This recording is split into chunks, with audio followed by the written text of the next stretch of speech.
ये है talks news network और आप देख रहे हैं पॉलिटॉक्स, राजनीति का कच्चा चिट्ठा। केंद्र में भाजपा का बहुमत बनने के बाद अब राष्ट्रीय जनतांत्रिक गठबंधन में शामिल पार्टियों की हैसियत नाम मात्र की रह गई है। भाजपा को सरकार में लाने के लिए अटल बिहारी वाजपेयी की प्रेरणा से पहली बार 1998 में भाजपा के साथ अन्य राजनीतिक पार्टियों को जोड़ने की शुरुआत हुई थी। इस तरह राष्ट्रीय जनतांत्रिक गठबंधन एनडीए ने आकार लिया। उस समय अटल बिहारी वाजपेयी एनडीए के प्रधानमंत्री थे। सरकार पर सहयोगी पार्टियों का भी दखल था। 2004 में चुनाव बाद कांग्रेस ने भी बहुमत से काफी दूर रह जाने पर अन्य पार्टियों को जोड़कर संयुक्त प्रगतिशील गठबंधन बनाया और केंद्र में यूपीए की सरकार बनी। सोनिया गांधी और अन्य सहयोगी पार्टियों की सहमति से मनमोहन सिंह प्रधानमंत्री बने।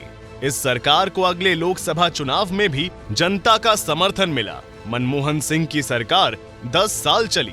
इस सरकार के आखिरी महीनों में राहुल गांधी ने कुछ ऐसे रद्दी काम किए जिनसे मनमोहन सिंह अपमानित हुए।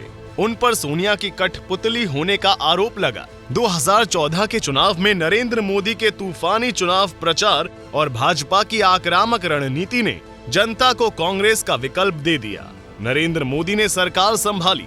उस समय भाजपा के पास लोकसभा में बहुमत से कुछ सीटें कम थी।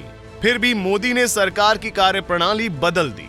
एनडीए से जुड़ी अन्य पार्टियों का असर भी सरकार में बहुत कम हो गया।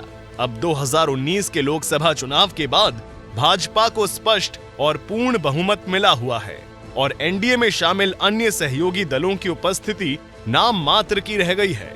वे केंद्र में एकदम अलग थलग पड़ गए हैं। एनडीए की सहयोगी शिवसेना महाराष्ट्र में मजबूत है। भाजपा शिवसेना का मजबूत गठबंधन है। वहां पिछले विधानसभा चुनाव में भाजपा को शिवसेना से ज्यादा सीटें मिली थी। भाजपा ने नागपुर के चमकदार नेता देवेंद्र फडणवीस को मुख्यमंत्री बनाया। भाजपा पहले नंबर पर, शिवसेना दूसरे नंबर पर आ गई। इससे पहले शिवसेना का स्थान भाजपा से ऊपर हुआ करता था। 90 के दशक में जब गठबंधन सरकार बनी थी तब शिवसेना के मनोहर जोशी मुख्यमंत्री थे और गोपीनाथ मुंडे उप मुख्यमंत्री थे। अब महाराष्ट्र में फिर विधानसभा चुनाव हो रहे हैं। देवेंद्र फडणवीस की सरकार जनादेश हासिल करने के लिए मैदान में उतर चुकी है। कश्मीर से धारा 370 हटने के बाद हो रहे प्रचार और मोदी की लोकप्रियता के मद्देनजर इस चुनाव में भाजपा के लिए शिवसेना की जरूरत पहले जैसी नहीं रही। शिवसेना ज्यादा सीटें मांग रही है और भाजपा अपनी सीटें ज्यादा रखने के लिए अड़ी हुई है।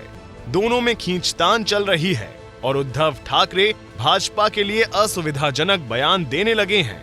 इससे लगता है कि दोनों पार्टियों का गठबंधन लंबा नहीं चल पाएगा। हो सकता है आगे चलकर शिवसेना मुंबई और मराठवाड़ा तक सिमट कर रह जाए। इसके बाद उसका एनडीए में रहने या नहीं रहने का कोई मतलब नहीं रहेगा।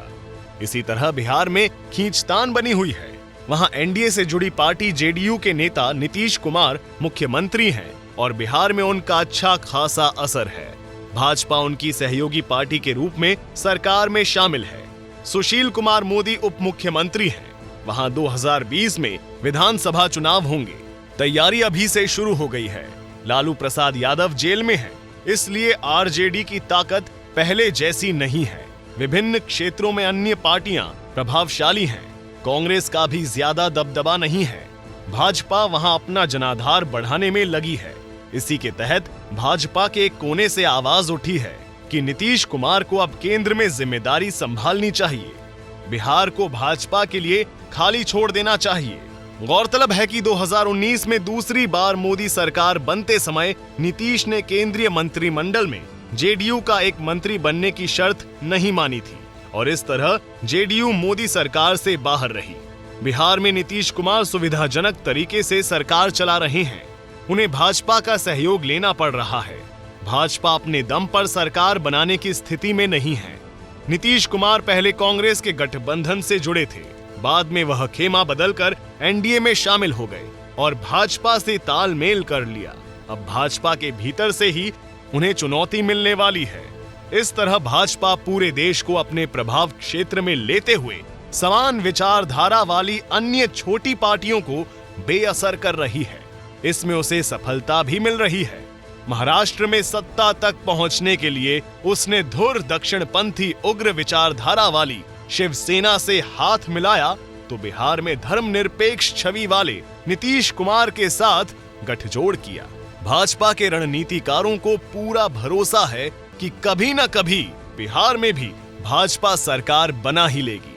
नीतीश कुमार कब तक मुख्यमंत्री बने रहेंगे? निकट भविष्य में राजनीतिक प्रेक्षकों की नजर नीतीश कुमार पर रहेगी। यह देखना रोचक होगा कि नीतीश कुमार भाजपा के राजनीतिक दांव से कैसे बचते हैं। Politics bureau, Delhi. ये है टॉक्स न्यूज नेटवर्क और आप देख रहे हैं पॉलिटॉक्स, राजनीति का कच्चा चिट्ठा।